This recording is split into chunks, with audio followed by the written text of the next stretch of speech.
Hello, my name is Cesar Olivares and I'm here at Pastoral Artisan Cheese, Bread and Wine at the Chicago French Market at the Louisville train station. Today I'm going to teach you guys how to build a very basic cheese tray. We do many of these here at Pastoral, and you can come by and we can help you pick out the cheeses for you. This is what one of them looks like. This is a good representation of many different styles of cheeses. What you don't want to do is you don't want to cut your cheeses too far in advance. The more that they're exposed to air, the more that they'll lose flavor. So you want to kind of cut them as little as you can. With the firmer cheeses, you have a little bit more flexibility. This one I'll cut into basic triangles. You kind of help people portion. But when you get into creamier or crumblier cheeses, it's better for them to stay whole, and you let people portion them, and that way it doesn't kind of create a mess, but also looks very pretty on your tray when you have a whole piece of cheese on there with a cheese knife.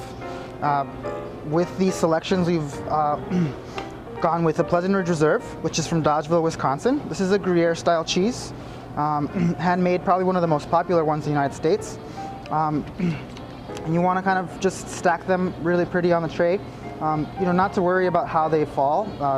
At the end of the day, it's a little bit more rustic, and you don't really want to be too picky about the way it looks. Is a goat's milk cheese. This is called Bel Canto, and this is actually particularly made for us at Pastoral, but it is in the tradition of a Valençay, which is a French cheese.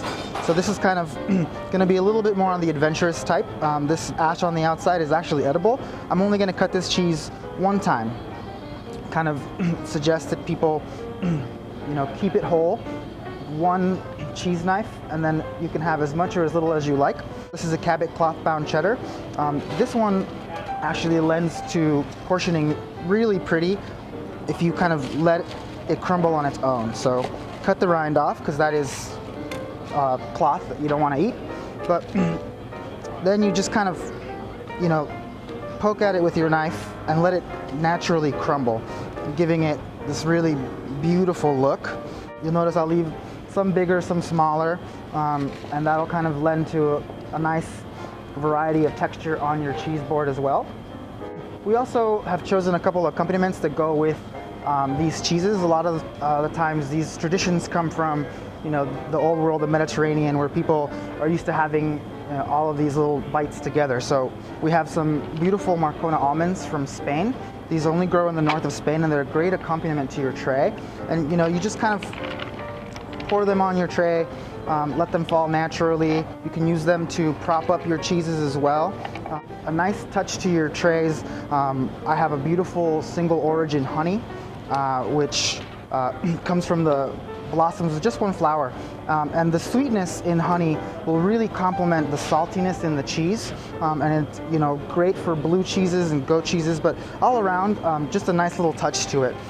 A nice blend of Greek olives will also add to the saltiness on your tray.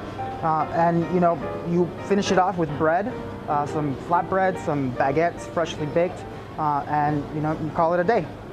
Once again, I'm Cesar Olivares with Pastoral Artisan Cheese, Bread and Wine. Hope you make a wonderful cheese tray with these suggestions, and come visit us at the store and we'll help you pick out the cheeses.